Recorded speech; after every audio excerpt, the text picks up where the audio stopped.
What's up everyone? Mag-unbox naman tayo ng another perfumes. This time, mag-unbox tayo ng designer perfumes.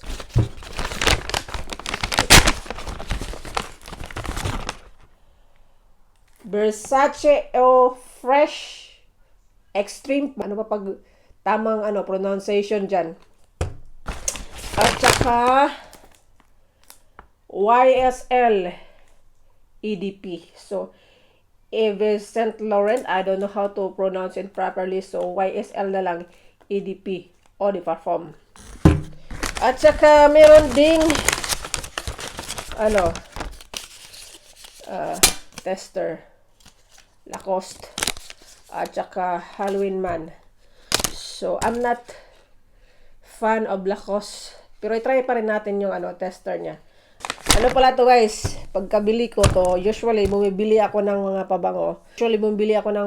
Blind buy. So ibig sabihin hindi ko talaga yan tinetest kung saan akong bumibili kahit hindi ko na-test kung mabago ba siya o hindi. Pero ito, meron akong Versace OG. Alam ko yung amoy. Pero ito ay pina-formulate nila ng mas stronger. So, I think meron pa rin yung DNA sa OG, kaya I think magugustuhan ko pa rin. Pero ito naman ay naamoy ko to sa ibang tao. Let's see kung magustuhan ko pa rin. At saka ito kasi maraming content nito. So tingnan natin ko talagang totoo ba talaga yung mga content nila. Kasi yung iba kasi hype na hype, over na sa pagka-vlog nila. Hindi natin alam kung totoo ba talaga. Kasi ang perfume kasi, yan, subjective. Depende sa taste ng tao. So, unahin natin to. Kasi dito ako na-excite. Tapos, bagong labas lang to sa market. Itong Versace Eau Fresh Extreme.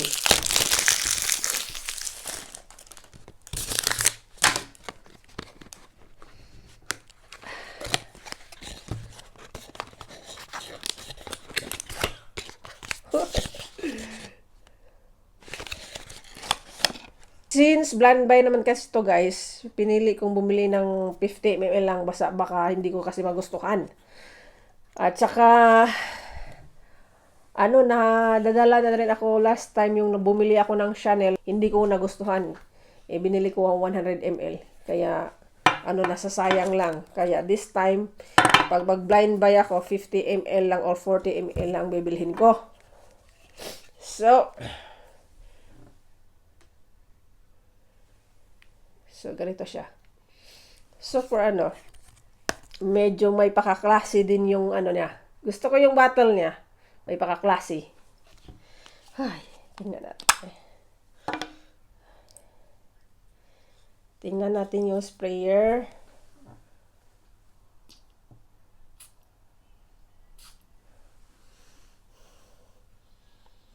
Oh God, ang bango!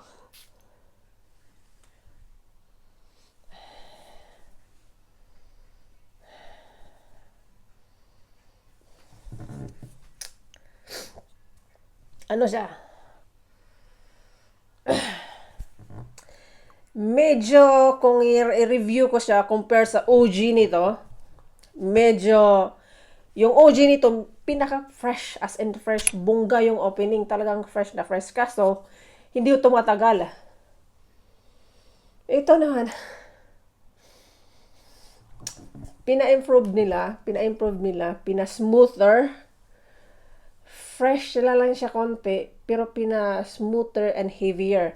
Kumbaga, kung sa tao pa nag-mature.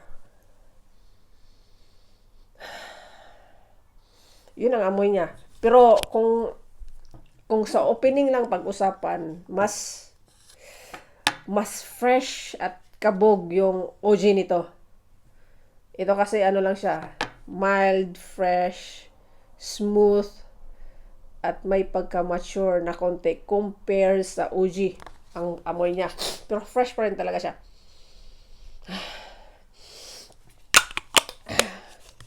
Hindi siya, hindi siya ano, extreme na nakalagay pero hindi, oh, the far from, hindi siya,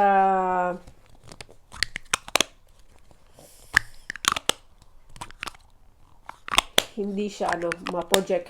Parang, hindi siya loud. Tama lang, fresh, blue fragrance pang summer, pero hindi siya loud. Hindi siya kagaya sa mga favorite ko na pabango na Dior Sauvage at saka Dior Elixir na pag spray mo, kabog talaga na talagang maamoy ka talaga sa isang room or pagdaan. So, let's see kung ano, kung long lasting ba to siya. Ite-testing natin at mag-review ako ulit.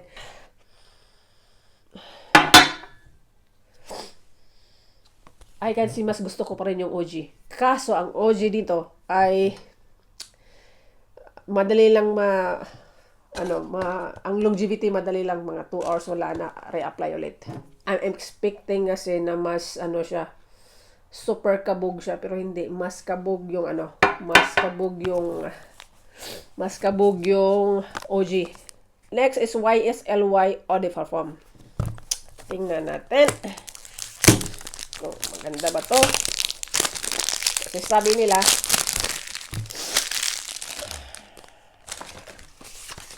maganda to sa summer. Mapapalingon ka daw talaga. Oh, really? Tingnan natin eh. Kasi iba-iba talaga ang amoy. Ang cute! YSL. Ang cute na na kasi 40 ml lang kinuha ko kasi try lang naman. Magastos pag 100 ml tapos hindi ko naman nagustuhan. Marami akong pabango dyan. Well, dalawa akong pabango dyan na hindi masyado kong ginagamit kasi hindi ko gusto yung amoy. Dahil blind buy nga, palagi akong bumibili ng blind buy. Porque mga branded sila, nag-go ako, nagbabay ako basta maganda ang review. Hindi naman, yun na nga, subjective eh. Mabango para sa kanila pero para sa akin hindi. So, ito yung bottle niya.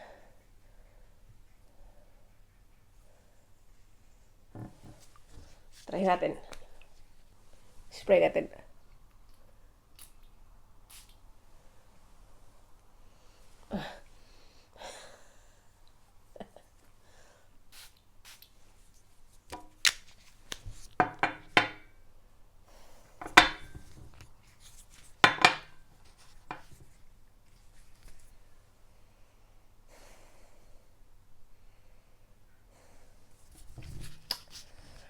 Fresh pero light lang pa rin siya. Fresh na light. So, ang gusto ko talaga amoy, yung wala talagang, tingnan natin pag mag-dry down kung magustuhan ko talaga. Kung maganda bang amoy. Ang maamoy ko lang fresh na malabnaw na palang fresh na malabnaw lang.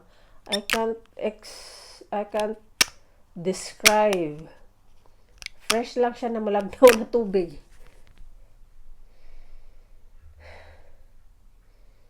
Tingnan natin pag mag-dry down. As of now, ang naamoy ko lang talaga is fresh na may tubig na malabnaw. Tingnan lang natin pag dry down, no? So, ito, try natin to yung Lacoste Eau de Parfum.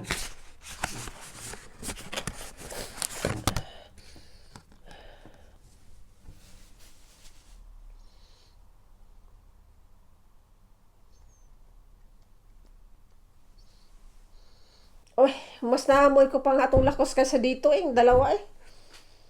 Ay, Diyos ko rode. So, maganda rin to siya. Fresh. May pagka-herbs. Research natin next time kung anong mga notes dito. So, ito naman. Halloween Man. Tingnan natin ang Halloween Man.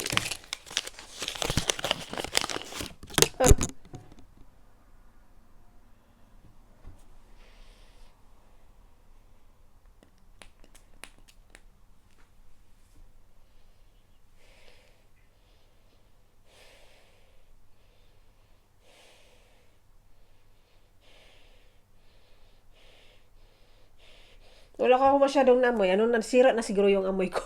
Yung pang-amoy ko. Parang amoy alcohol lang siya eh. Pero fresh pa rin. Pero amoy alcohol. There's nothing special.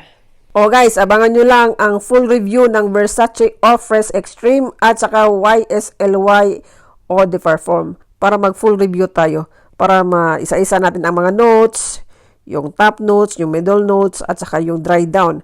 At saka matest natin yung sillage, projection, at longevity. Kung worth it ba bilhin itong mga pabango na to. So see you on my next video.